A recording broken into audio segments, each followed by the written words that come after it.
Hoje, em Brasília, o presidente do Banco Central, Roberto Campos Neto, esteve na Câmara para explicar aos integrantes das comissões de Desenvolvimento Econômico e de Finanças e Tributação a política monetária da autarquia. Campos Neto defendeu a autonomia do Banco Central e afirmou que as decisões sobre a taxa Selic buscam direcionar a inflação para o intervalo da meta e tirar o peso do bolso da população mais pobre. É óbvio que a taxa de juros alta ela freia a economia, mas a gente tem uma taxa de juros que as pessoas estão considerando alta, mas o crescimento tem surpreendido para melhor, né? E quem paga a conta de verdade, né, da inflação é a população mais pobre. Então, sim, se as pessoas pagam, se todos nós pagamos a conta de juros, se a gente não cuidar da inflação, quem vai pagar de verdade a conta, e a gente mostrou aqui o exemplo da Argentina, da Turquia e tantos outros. Então, é importante entender que a gente tenta ter a taxa de juros mais baixa possível, fazendo a inflação convergir para a meta. Deputados da base governista aproveitaram a audiência para criticar a postura do chefe do Banco Central. No momento mais tenso, as acusações do deputado Paulo Guedes, do PT de Minas Gerais, geraram um bate-boca. Ficou claro, presidente, na sua resposta, que o senhor defendeu aqui a concentração de renda. E quando eu falei que nós usamos quase 800 bilhões do orçamento para pagar juros, ficou claro também na sua resposta que o Banco Central prefere priorizar os agiotas, o mercado financeiro, do que redistribuir esse orçamento. Já pensou? Presidente, ele está querendo bagunçar. Já pensou? Está esquecendo de dizer que a dívida começa nos anos 2000.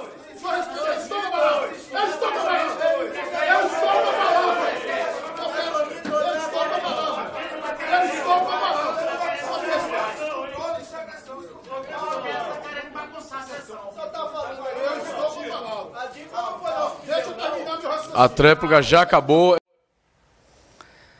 Adalberto Piotto, muito boa noite. Seja bem-vindo, Piotto. Começamos com Economia, esse programa de hoje, com a participação, então, de Roberto Campos Neto, presidente do Banco Central, hoje numa comissão na Câmara, ele explicando, então, as decisões do Banco Central, inclusive sobre a manutenção da taxa de juros da Selic, a última decisão que foi por unanimidade, já comentamos aqui, a manutenção em 10,5% da taxa, e depois acompanhamos ali um bate-boca com o deputado Paulo Guedes, que não é o Paulo Guedes, que foi ministro da Economia, mas sim deputado do PT, acusando aí Campos Neto de defender concentração de renda quando ele explicou ali a política econômica do Banco Central. Boa noite. Boa noite, Paula, Augusto, Cauti, a todos vocês que nos acompanham. O deputado falou em concentração de renda. Ele não entendeu que inflação sempre foi assim, aliás, né, Augusto, chamava-se inflação de carestia lá no passado, né? A inflação bate pesado em quem não consegue se proteger. E quem consegue se proteger da inflação é quem consegue fazer algum investimento. E só faz investimento quem tem dinheiro sobrando. Não é o caso das pessoas mais pobres. Isso é básico, isso é simples, isso transborda as nossas fronteiras, isso é no mundo inteiro, isso é a lógica econômica. Se eu não combato a inflação, como este país já conviveu com hiperinflação e sabe exatamente o que é isso, o solavanco da inflação levou o país a uma pobreza de boa parte da população que muito provavelmente essa população não se recuperou ainda, em que pese o esforço e o resultado fantástico que foi a implantação do Plano Real. Mas aí você tem outro solavanco, todo mundo que perde num solavanco econômico demora a se recuperar muito mais tempo. A questão dos juros é justamente para segurar a inflação. Mas por que o Banco Central tem que combater uma inflação mais alta? De onde vem essa razão da inflação mais alta? Parte, por exemplo, do câmbio. Quem é que deu declarações completamente despautadas? Foi um despautério, para usar uma expressão melhor. O presidente Lula, do mesmo partido deste Paulo Guedes, que é só homônimo. Homônimo não é a mesma pessoa, só tem o mesmo nome, né? É sempre bom a gente frisar isso aqui. Essa é a razão. É uma inflação hoje no Brasil que ela foi causada justamente por declarações, e os juros não estão mais baixos, também por declarações do presidente Lula. Quando começou, aliás, antes de chegar ao poder, logo depois da eleição de 2022. Então, quer dizer, não é o mensageiro e o remédio que você culpa, você procura saber a origem do problema. A origem do problema está lá atrás, do próprio presidente Lula.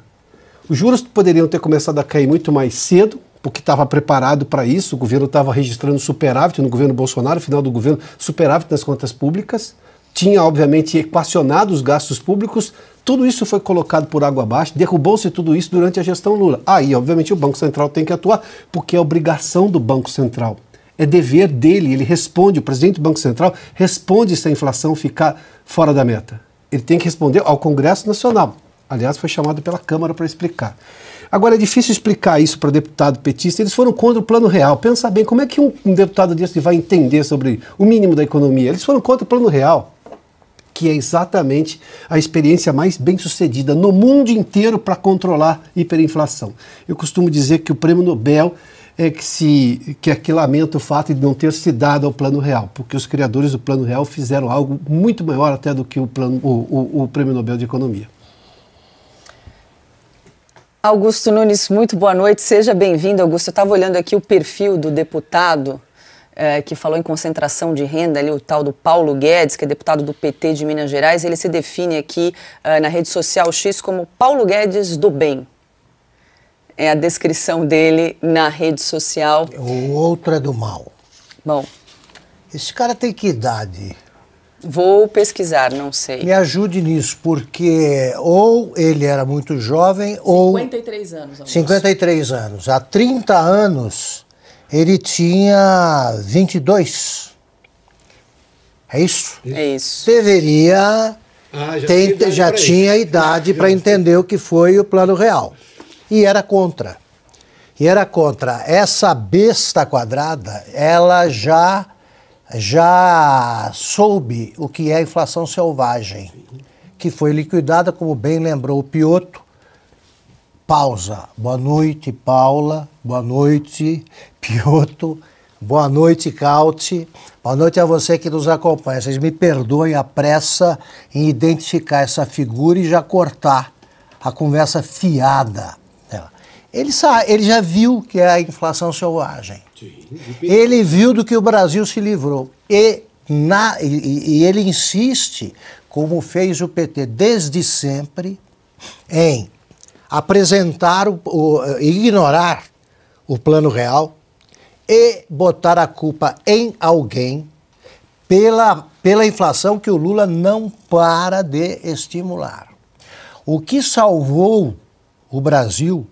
Quem salvou o Brasil nos 8 anos de governo Lula, lá atrás, de 2002 a 2010, foi o Henrique Meirelles. O Henrique Meirelles, por ser banqueiro, tinha sido eleito deputado, mas era um banqueiro, e por entender de economia, ele resistiu durante 8 anos, ele era do PSDB quando foi convidado, e deputado eleito, quando foi convidado pelo Lula para ser o presidente do Banco Central.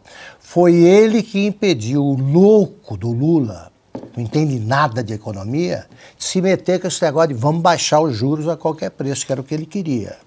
E estão insistindo nisso agora, e me vem um cara, o senhor está dizendo que o senhor é a favor da concentração de renda agora. Não. Eles é que agora são contra a autonomia do Banco Central, aprovada há quanto tempo, Piotto? Faz pouco tempo. Foi o governo Bolsonaro agora. O governo Bolsonaro. Durante a pandemia foi. Eles querem, primeiro, eles não ficam longe de banco nenhum. Eles acham que o Banco Central guarda dinheiro, tem muito cofre, tem cliente, depósito, então eles estão de olho, achando que é uma caixa econômica, alguns. Os outros querem usar politicamente para adotar uma política econômica desastrosa e desastrada. Pior, querem piorar uma situação que já é perigosa.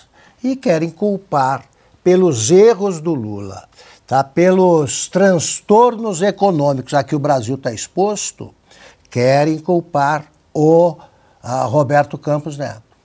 Não adianta, os problemas do Brasil são causados pelo Lula e pelo PT e pela frente que acompanha o presidente da República. Que não, imagina, o que ele entende de economia? O Haddad já confessou que também não entende nada.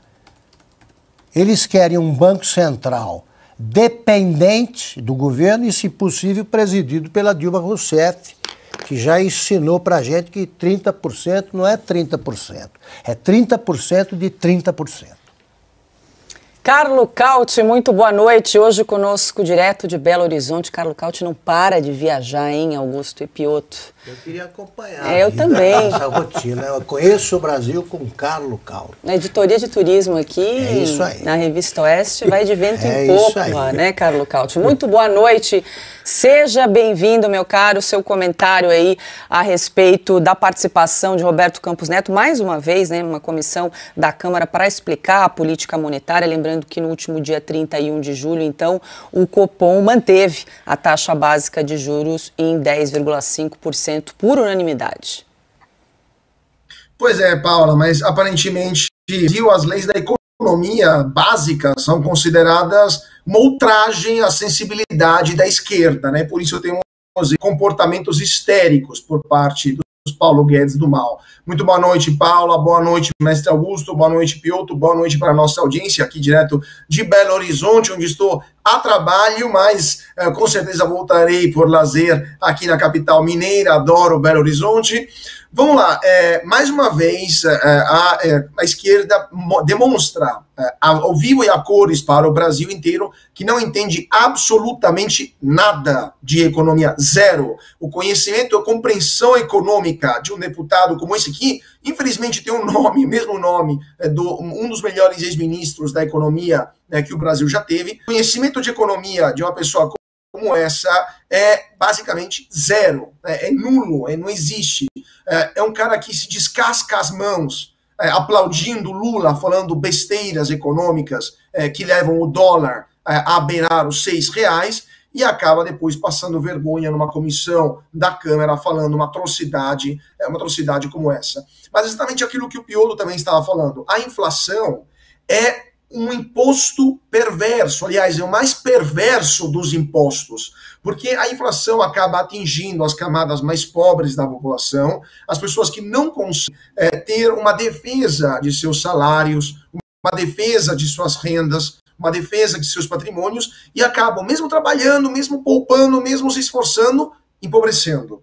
O Brasil se tornou um dos países mais desiguais do mundo por causa da inflação e por causa da ausência de um trabalho regulatório sério feito pelo Banco Central, os órgãos, especialmente na década de 80, né, entre o final de 70 e a década de 80. Existia até uma chamada conta-movimento na época, onde basicamente o Banco Central e o Banco do Brasil e a Fazenda faziam uma grande junção de força, para não usar um termo menos elegante, e o dinheiro saía quase de forma ilimitada. E a inflação claramente explodiu, né, chegou a níveis jamais vistos na história do mundo. Ou seja, o Roberto Campos Neto é a pessoa que está preservando o valor do real, é a pessoa que está salvando o real como moeda nas tentativas, nas tentações, aliás, destrutivas, autodestrutivas, diria, do governo, que toda vez que abre a boca algum expoente econômico do governo, e especialmente quando abre a boca o presidente da República,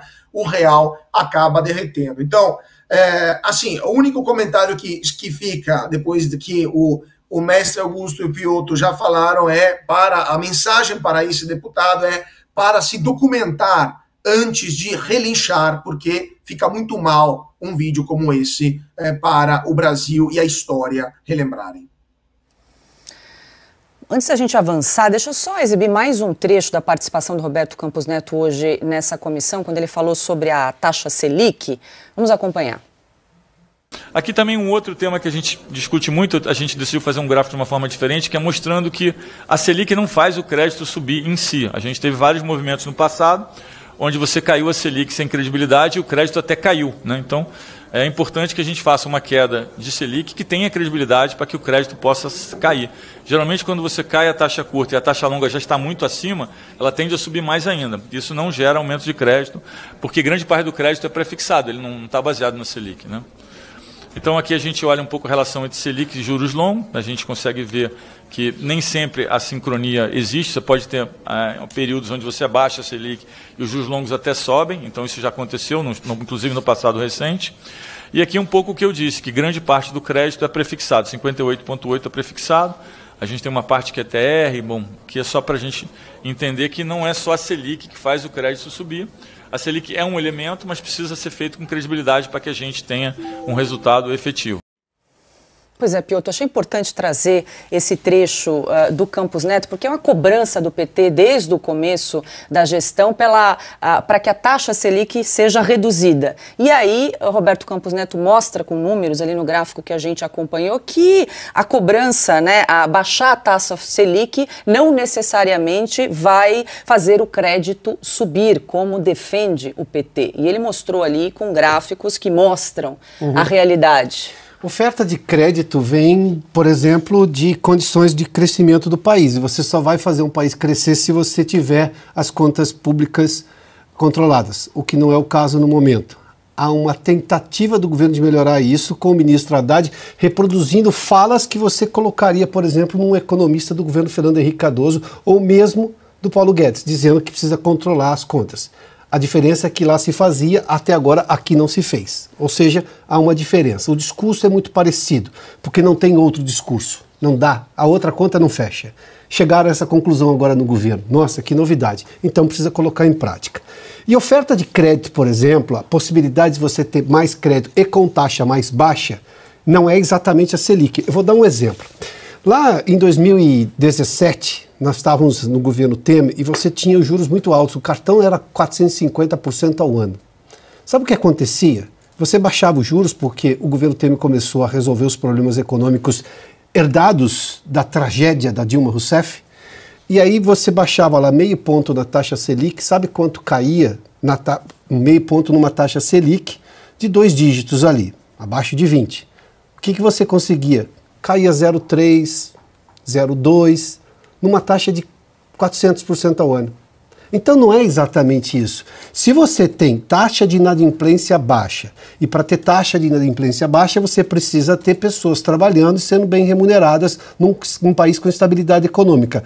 Não é esse o que o Lula está construindo.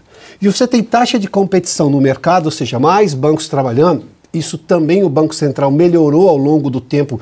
Você vê as fintechs, esses bancos digitais que chegaram também e estão ofertando crédito, não só os bancões das praças que você tinha, essas 4, 5 marcas que você conhecia, isso também melhora. A taxa Selic, sim, é um ingrediente, mas ela não vai resolver. Se você baixar a taxa Selic, que hoje está em 10,5%, e você baixar para 1%, sabe quanto vai mudar no seu crediário? Quase nada. Você acha que o banco vai fazer? Não, porque ele leva em conta outras nuances. Por exemplo, qual a taxa de inadimplência? Qual o risco que essa pessoa me oferece? Qual o score dela? Qual é a competitividade para ofertar um juro mais baixo se eu tenho pouca gente no mercado fazendo a mesma coisa? Mas para isso é preciso estudar, as pessoas precisam ler.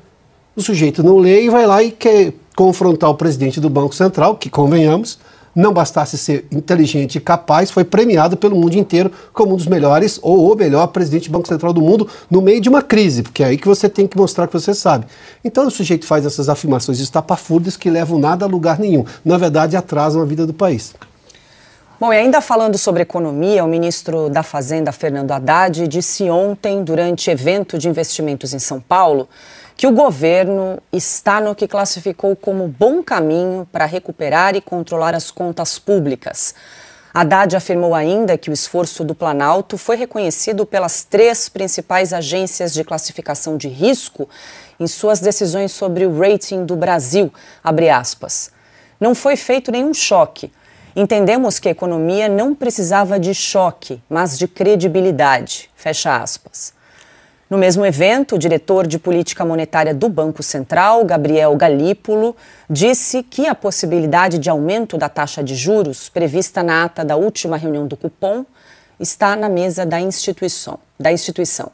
Em sua última ata, o Banco Central subiu o tom e disse que não hesitaria em aumentar o patamar da Selic para manter a inflação sob controle.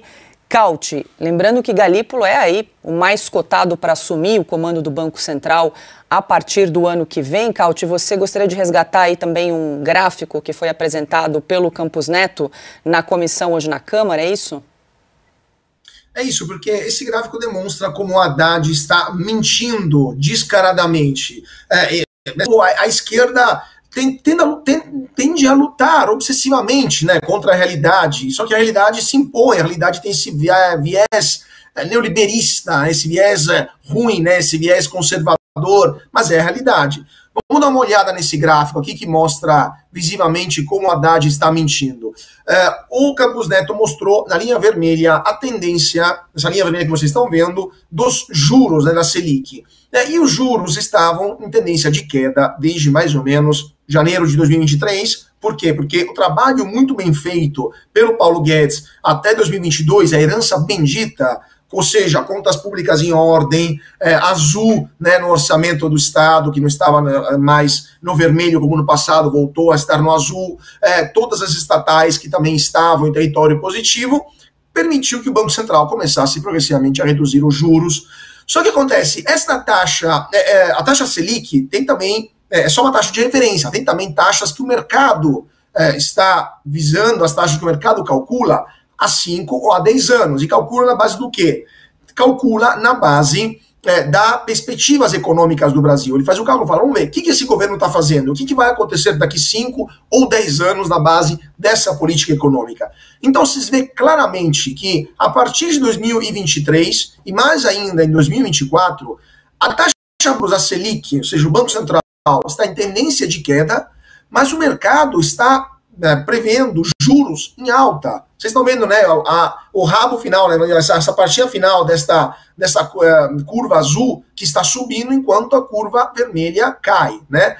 Isso daqui significa que o mercado está esperando que daqui a 10 anos os juros voltem a subir. E por que eles deveriam subir esses juros? Porque o governo hoje está atuando de uma forma fiscalmente irresponsável, está gastando mais do que arrecada, e a bomba fiscal vai chegar daqui a alguns anos, não é amanhã, não é depois de amanhã, demora um tempo.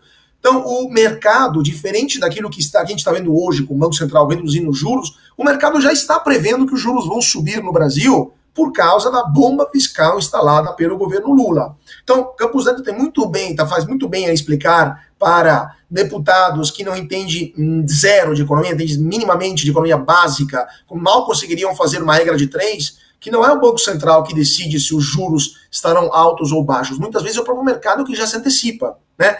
E quando o Haddad fala que as contas públicas estão em ordem no Brasil, ele está mentindo.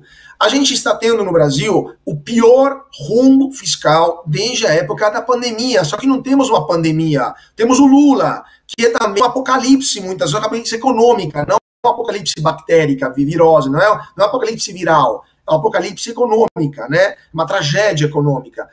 Então, as agências de classificação de risco, elas estão olhando nas contas do passado, muitas vezes. Lembrando que as mesmas agências que hoje estão dizendo que o Brasil está melhorando, até o dia antes que o banco americano Lehman Brothers colapsasse, estavam dando a nota mais alta. Então, elas mesmas já demonstraram no passado que erraram, e erraram feio também.